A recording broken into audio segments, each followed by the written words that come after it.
Hi friends, എല്ലാവർക്കും ഷാനി വ്ളോഗിൻ്റെ പുതിയ വീഡിയോയിലേക്ക് സ്വാഗതം. അപ്പോൾ ഇന്ന് നമ്മൾ ഒരു വിളവെടുപ്പാണ്. അപ്പോൾ ഇത് നിങ്ങൾക്ക് മനസ്സിലായി കാണും, നമ്മുടെ മധുരക്കിഴങ്ങിൻ്റെ വള്ളികളാണ്. അപ്പോൾ മധുരക്കിഴങ്ങ് നമുക്ക് വിളവെടുക്കാനായിട്ടുണ്ട്. ഈ ഭാഗത്ത് നട്ടിട്ടുള്ള എല്ലാം നമ്മൾ മുറിച്ച് മാറ്റിയിട്ട് എടുക്കാൻ പോവുകയാണ്. അപ്പോൾ നമ്മൾ വിളവെടുത്ത് കഴിഞ്ഞ് ബാക്കി വള്ളികൾ നമ്മൾ നട്ടു കൊടുക്കുകയും ചെയ്യും. അതേപോലെ ഈ ഒരു ഭാഗത്ത് കുറച്ച് കൂർക്കൽ നടാനാണ് നമ്മൾ ഉദ്ദേശിക്കുന്നത്. അതുകൂടി ഒന്ന് കള്ളികളെടുത്ത് നടാൻ പോവുകയാണ്. നമ്മൾ കൃഷിക്കായിട്ട് കുറച്ച് വെണ്ണീര് നല്ലൊരു വളമാണ്. അതേപോലെ കുറച്ച് ചാണകപ്പൊടി നമ്മൾ എടുത്തിട്ടുണ്ട്. ഇത് രണ്ടും മണ്ണിൽ മിക്സ് ചെയ്തിട്ടാണ് നമ്മൾ കൂർക്കൽ ഇതിൽ നടാൻ പോകുന്നത്. അപ്പോൾ ആദ്യം നമ്മൾ ഇത് മൊത്തമായിട്ട് മുറിച്ച് മാറ്റുകയാണ് വള്ളികൾ. അപ്പോൾ ഇതേപോലത്തെ വള്ളികൾ കുറേ ഉണ്ടാവും. അതൊക്കെ നമുക്ക് മാറ്റി വെച്ചിട്ട് നടാൻ വേണ്ടി എടുക്കാം.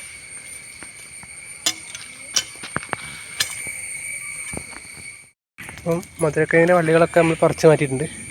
അതിനുശേഷം ഇതേപോലെ തട എടുത്തതിന് ശേഷം കുറച്ച് വെണ്ണീരും ചാണകപ്പൊടി ഇട്ടിട്ടുണ്ട്. ഇതിൽ നമ്മൾ കൂർക്കൽ നടാൻ വേണ്ടിയിട്ടാണ്. നമ്മൾ പറിച്ചെടുത്തിൽ കുറച്ച് മധുരക്കിഴങ്ങുകൾ കിട്ടിയിട്ടുണ്ട്. ചെറുതാണൊക്കെ. നമ്മൾ വേനലിൽ നടാൻ വൈകിയതായിരുന്നു. അപ്പോൾ മഴയും കുറവായിരുന്നു, അതുകൊണ്ടായിരിക്കും. കുറച്ചുകൂടി നമുക്ക് കുത്തിയെടുക്കാനുണ്ട്. ചെറിയൊരു വിളവ് നമുക്ക് കിട്ടിയിട്ടുണ്ട്.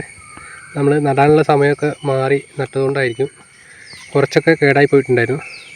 എന്തായാലും നമുക്ക് അധ്വാനിക്കുമ്പോൾ അതിനനുസരിച്ചുള്ള ചെറിയൊരു പ്രതിഫലം നമുക്ക് ഈ ഏതൊരു വിളവ് നാളിലും നമുക്ക് കിട്ടും. ആദ്യമായിട്ടുള്ള ഒരു കൃഷിയായിരുന്നു.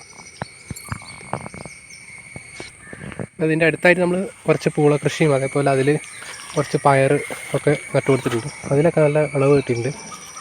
കുറ്റിപ്പയറാണ്. ഏകദേശം പറിക്കാനായിട്ടുള്ള പയറുകളൊക്കെ ഉണ്ട്. അപ്പോൾ പൂള നട്ട് നമ്മൾ ഏകദേശം ഒരു മാസം കഴിഞ്ഞപ്പോഴേക്ക് അതിന് മുകളിൽ പയർ ചുവട്ടിൽ കുത്തി കൊടുത്തിട്ടുണ്ടായിരുന്നു. അതൊക്കെ നിറയെ കായ്കൾ വന്നിട്ടുണ്ട്.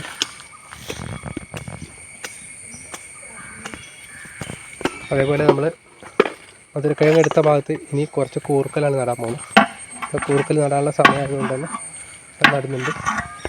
കുറേ കൂർക്കലൊക്കെ മുളച്ചെടുക്കുന്നുണ്ട്. അതൊക്കെ പറിച്ച് അതിലേക്ക് നടാനുള്ള സമയമാണ്. ഇപ്പോൾ ഇതുപോലത്തെ തണ്ടുകളാണ് മുറിച്ച് നടുക. കൂർക്കൽ ഇതേപോലെ മുറിച്ച് നട്ട് കൊടുക്കുകയാണ് ചെയ്യുക. നടുന്ന കൂടി ഒന്ന് കാണിച്ചു തരാം. ഇതേപോലെ ചരിച്ച് വെച്ചിട്ട് മണ്ണിട്ട് കൊടുത്താൽ മതി. പിന്നീട് നമ്മൾ വളം ചെയ്യുന്ന സമയത്ത് വീണ്ടും മണ്ണ് കയറ്റി കൊടുക്കണം. നിറയെ ഇതേപോലെ തണ്ടുകൾ ഇതിൽ ഇനി മുളച്ച് വരും. ആ ഭാഗത്തൊക്കെ നമ്മൾ മണ്ണിട്ട് കൊടുത്താൽ മതി. 2 മാസം കഴിയുമ്പോഴേക്കൊക്കെ ഇതേപോലെ നമ്മൾ ആദ്യം നട്ടതൊന്ന് കാണിച്ചു തരാം. നമ്മൾ നട്ടു കൊടുത്തിട്ടുള്ള കൂർക്കലായിരുന്നു. ഏകദേശം 2 ആഴ്ച കഴിഞ്ഞിട്ടുണ്ട്. അപ്പോൾ നട്ടതൊക്കെ ഒന്ന് പിടിച്ച് കിട്ടി പുതിയ തളിരുകളൊക്കെ വരാൻ തുടങ്ങിയിട്ടുണ്ട്.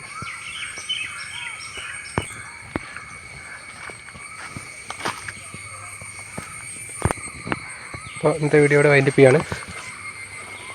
നമ്മൾ കുറച്ച് കൃഷികളും അതേപോലെ ഇപ്പോൾ ചെയ്ത് കൊടുക്കുന്ന വളപ്രയോഗമൊക്കെയാണ് വീഡിയോയുടെ നമ്മൾ പങ്കിട്ടത്. വീഡിയോ ഇഷ്ടമായ ലൈക്ക് ചെയ്യാൻ മറക്കരുത്. മറ്റൊരു വീഡിയോ കാണുന്നവരെല്ലാവർക്കും ബൈ ബൈ.